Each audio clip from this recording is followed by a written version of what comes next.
El día queremos adelantarles en exclusiva una de las noticias del día que nos van a ofrecer en los boletines informativos de Aragón Radio. Buenos días, el rey Alfonso de Aragón cabalga ya hacia Zaragoza. Hace unas horas que ha salido del campamento de Justibol acompañado de los principales comandantes del ejército cristiano. Se dirigirá en primer lugar al Palacio de la Aljafería. No se asusten, han escuchado bien, esto está ocurriendo un día como hoy, pero de hace unos cientos de años atrás. Durante todo el día nuestros compañeros de la radio autonómica van a transmitirles cómo fue uno de los días que ha marcado la historia de la capital aragonesa y del que justo hoy se cumplen 900 años. Hablamos de la conquista de Zaragoza por parte de Alfonso I el Batallador y de su incorporación al Reino de Aragón. Aragón Radio ha preparado esta ficción radiofónica para llevarles hasta sus casas como si hubiese contado en directo este día. Forma parte del proyecto Transmedia El Batallador, que queremos conocer con algunos de sus protagonistas. Para ello nos acompañan Ana Segura, coordinadora de programas de la Casa de Aragón Radio y también directora de este proyecto, El Batallador. Buenos días, Ana. Buenos días. Junto a ella está Rafa Moyano, que le podíamos ver, locutor también de esta casa y una de las voces que nos van a contar cómo ha sido este día. Buenos días, Rafa. ¿Qué tal? Buenos días.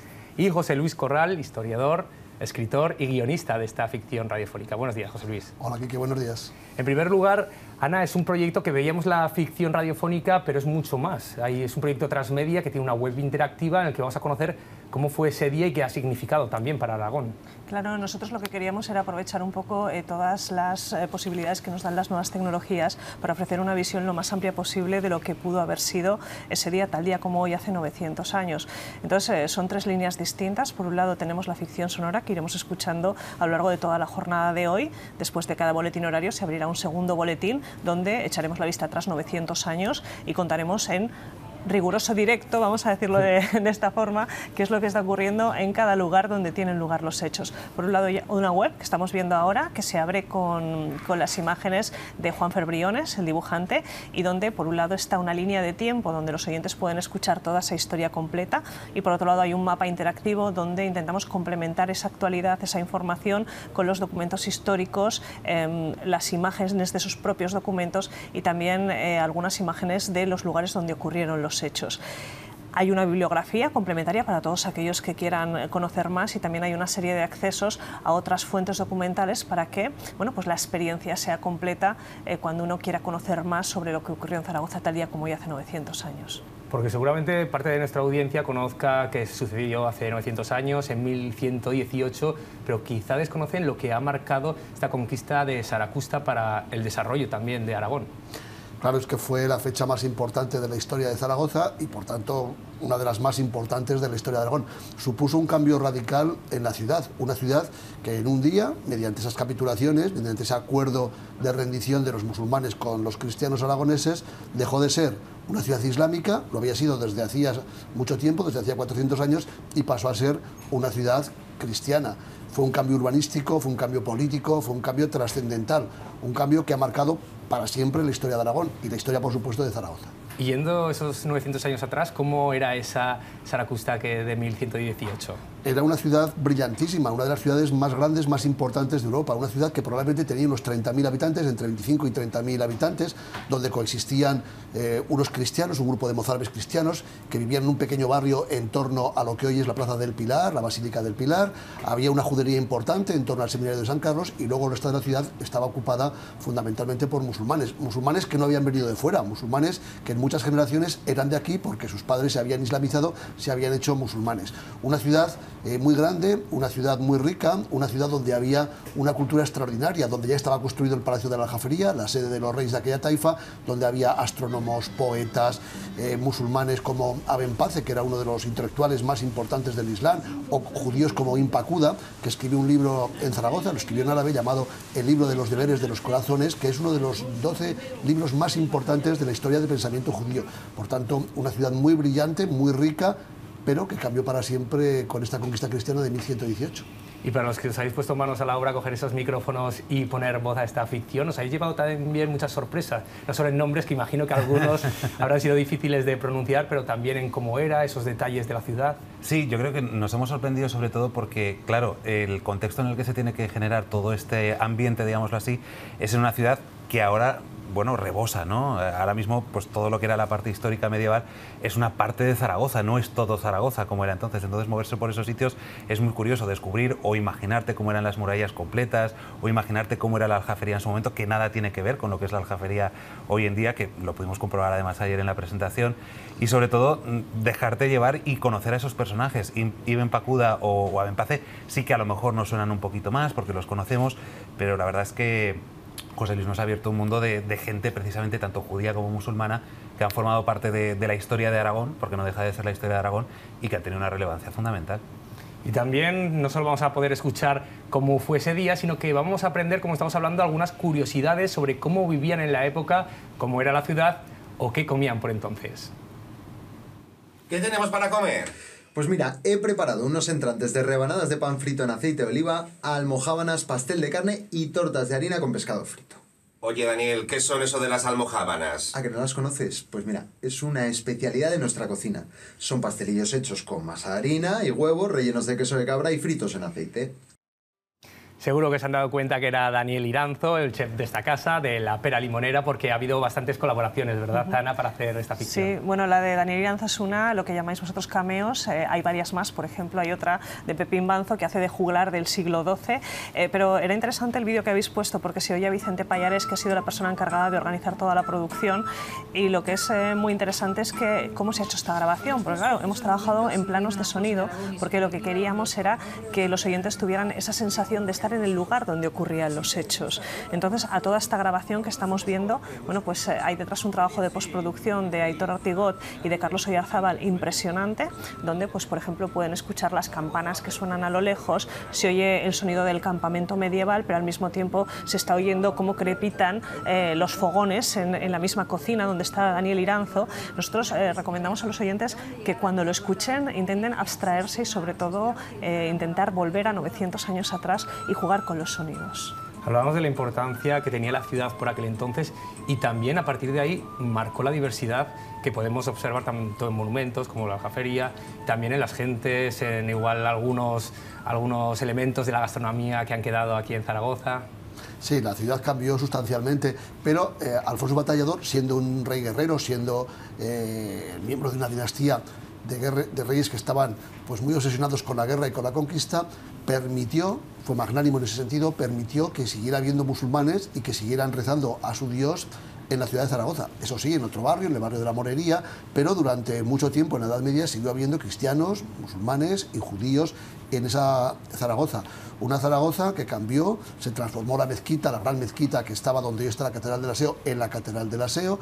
Muchas de las mezquitas del casco histórico se transformaron en iglesias, algunas sabemos que se abandonaron y se convirtieron poco menos que en cuadras, que en corrales, pero desde luego la ciudad mantuvo esa coexistencia de las tres culturas, ahora con mayoría y con dominio cristiano, pero siguió habiendo mudéjares, siguió habiendo alarifes, siguió habiendo artesanos musulmanes que trabajaron en la ciudad. Ahí está, por ejemplo, pues la Torre de la Magdalena, que es un claro ejemplo del mudéjar aragonés, o la Torre de San Pablo, que es una torre de tradición islámica, o tantas obras del arte mudéjar aragonés, del arte mudéjar en Zaragoza, que es obra de estos mudéjares, de estos musulmanes que siguieron viviendo en Zaragoza, o ese aceite de oliva. Zaragoza estaba rodeada, dice un poema islámico muy bonito, que Zaragoza es como una motita blanca, una perla, en el centro de una gran esmeralda. Esa gran esmeralda era un enorme olivar que rodeaba por todas partes Zaragoza y que desapareció en su totalidad en la Guerra de la Independencia. Por tanto, buena parte de aquella Zaragoza islámica se mantuvo en sus formas. Cambiaron las costumbres, por ejemplo, se empezó a comer mucha más carne de cerdo, los musulmanes no comen cerdo, se introdujo el cerdo, se introdujo otro tipo de productos, pero bueno, durante algún tiempo más, hasta prácticamente el siglo XVI, se mantuvo esa coexistencia de las tres culturas en la Zaragoza que había conquistado el Batallador. Porque fue respetuoso con las culturas, pero claro, llegó la conquista después de un asedio largo de la ciudad. El asedio duró desde el mes de mayo hasta el mes de diciembre. Por cierto, en el asedio participó Gastón de Bear, que luego será nombrado por Alfonso el Batallador señor de Zaragoza, que fue nada más y nada menos que el ingeniero, entre comillas, militar. Él era vizconde de Bear, que construyó las máquinas de asedio en la primera cruzada en Jerusalén. Es decir, Gastón de Bear estuvo en Jerusalén en el año 1099, en la conquista cruzada de Jerusalén, y luego volvió a Francia, de Francia aquí a la península ibérica, y formó parte del ejército del Batallador que había conquistado Zaragoza. Por tanto, el Batallador es un hombre que sabe aunar una serie de sinergias de caballeros cristianos con esa obsesión que tenía de la conquista de Zaragoza. El Batallador quería llegar hasta Jerusalén y seguramente, tal día como hoy, al lado de Gastón de Bear, hablaron de llegar a Jerusalén en su momento. Se lo pudo llegar a creer en ese momento. Se lo creyó. Es un rey mesiánico que él cree que está de alguna forma tocado por la mano de Dios para cumplir un plan profético. Incluso le habéis podido coger algunas declaraciones, ¿has podido escuchar?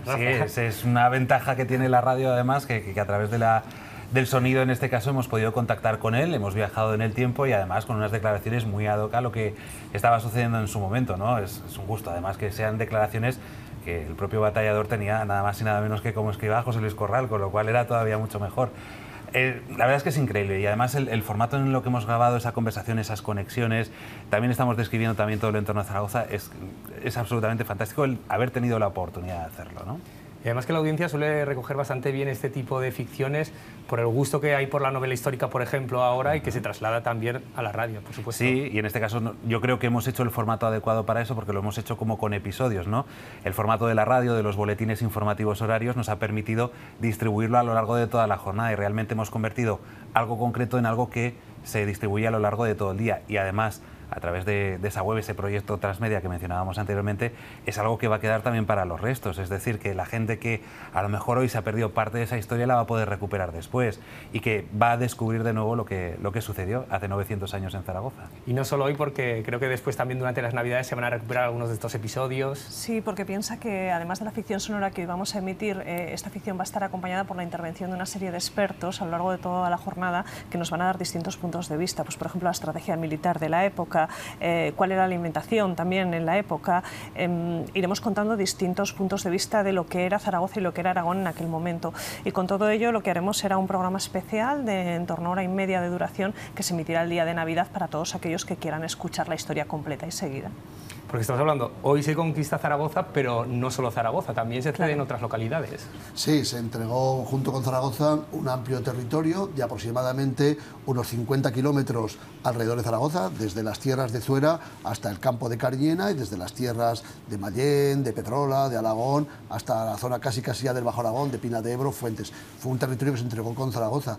Esa entrega de Zaragoza también está, de Zaragoza y de su entorno, también está contemplada en el programa porque hay conexiones no solamente con varios puntos de Zaragoza, con el campamento cristiano, con las murallas, en la aljafería donde están los estudios centrales, sino con gente que en aquel momento pudo tener un interés especial en la conquista de Zaragoza. Por ejemplo, hay una conexión con Londres, donde está Pedro Alfonso, que fue el rabino, el gran rabino de la mezquita de la Aljama Mayor, de la sinagoga de Huesca, que se convirtió al cristianismo, que se bautizó y cuyo padrino fue Alfonso el Batallador.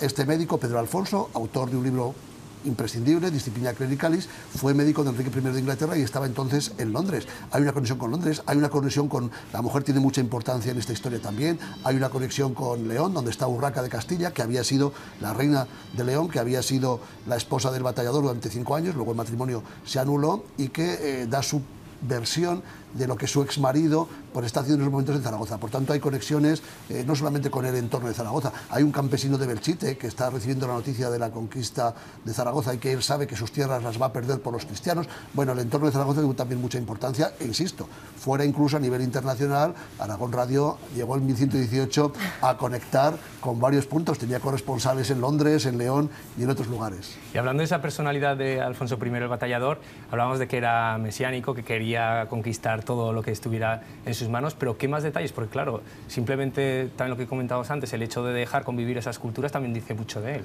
Bueno, él era un personaje tremendamente complejo. Él estaba, se creía que tenía esa misión profética de la conquista, de recuperar, de ganar tierra a los musulmanes para incorporar esas tierras a la cristiandad, pero era también un hombre que tenía una gran conciencia de algo fundamental.